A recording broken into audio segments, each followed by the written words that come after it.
For men adrift at sea, the two vital problems are keeping alive and attracting attention. On the ocean, a life raft is not a very conspicuous object, even from a distance of only a few miles. All too frequently, the survivors of sea disasters have reported the tragic experience of planes or ships that passed without seeing them. For this reason, our armed services and the merchant marine have gathered together, tested, and adapted a wide variety of devices for attracting attention at sea. Here is one of the simplest, and at the same time, one of the most effective: a small glass hand mirror. Every schoolboy knows that a flashing mirror can attract notice over considerable distances. Flashes from the sun in a mirror this size, 4 inches by 5, have the same brilliance in daylight as a 20 million candle power searchlight. Some modern life raft equipment has already included metal mirrors. But metal, though unbreakable, is subject to corrosion and won't take as high a polish as glass. Notice how images are distorted. Such reflections can't be sent very far. It means that the surface isn't flat enough. The metal itself is too flexible.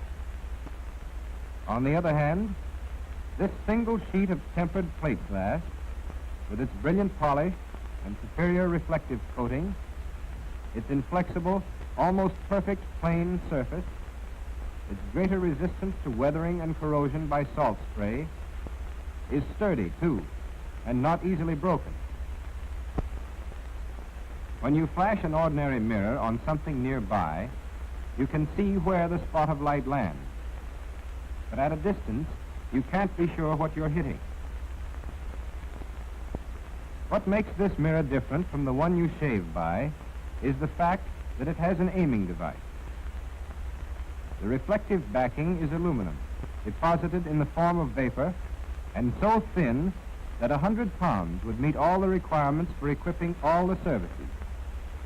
Over it is baked a protecting coat of black lacquer, on which instructions for use are printed. But in the middle is a circle covered only with clear lacquer, where the aluminum shows through, providing a back mirror, in the exact center of which the aluminum has been left clear, in the shape of a small cross. This is the sighting cross, through which the operator can sight his target, and through which a cross-shaped sunbeam falls on his own body. If the operator faces halfway between the sun and his target, he will see this sunbeam cross reflected in the rear mirror. Now, while keeping his eye on the target through the sighting cross, he can tilt the mirror until the reflection of the sunbeam cross falls exactly on the sighting cross. When he has all three lined up with his eye, reflected sunbeam, sighting cross, and target, he is absolutely sure that his flashes are playing on that target. This is why he knows. The sunlight has passed in a straight line through the center of the mirror and cast a cross on the operator. Whenever two straight lines intersect, as in the case of this sunbeam and mirror, the angles lying on opposite sides are called vertical angles, and they are always equal. When the operator adjusted the mirror so that he saw the sunbeam cross falling on the sighting cross, he was really reflecting the cross from his body to the center of the mirror to his eye. And just as billiard balls always bounce off an edge at the same angle at which they hit it, so flat polished surfaces always reflect an image at the same angle at which they receive it. We now have three equal angles.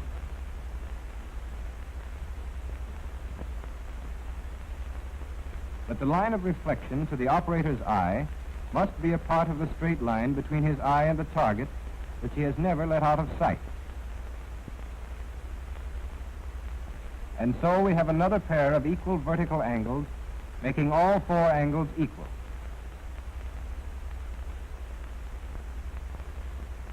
In other words, the angle at which the sun hits the mirror is equal to the angle between the mirror and the target.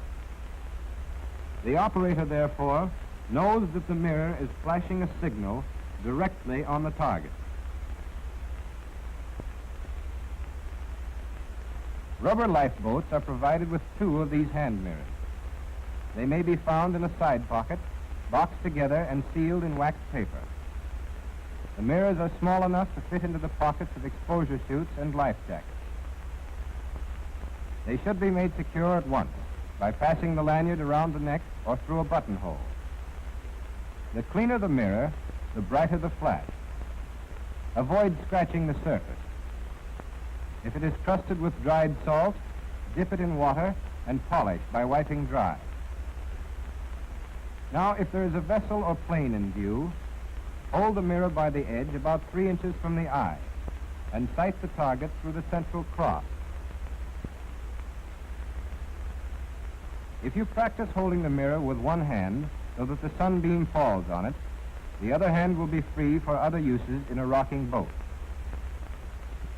Don't forget that the speed of airplanes may take them out of sight in a few moments, so it is worthwhile to practice quick aiming and steady sighting on a fast-moving target.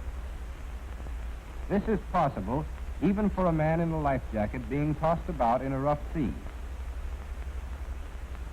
If there is no craft visible, watch for smoke on the horizon, or flashes that may come from airplane wings or surface vessels. Sweep your signal constantly along the horizon and in the sky just above it. You may hit a possible rescuer whom you yourself can't see because of the sun's glare, for instance.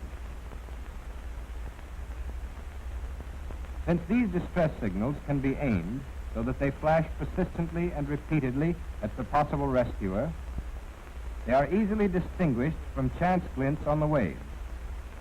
Their light is also much more intense. All air pilots and ship's officers have been instructed to investigate flashes of this sort. The mirror throws a beam of about half a degree and has a range in bright sunlight of about 10 miles, more or less, depending on atmospheric conditions, the height of the sun, and its direction from the target. As long as the sun is visible, even if most of the sky is overcast, signals can be sent to all quarters of the compass. But as the sun gets nearer the horizon, the range gets shorter in the direction opposite to that of the sun.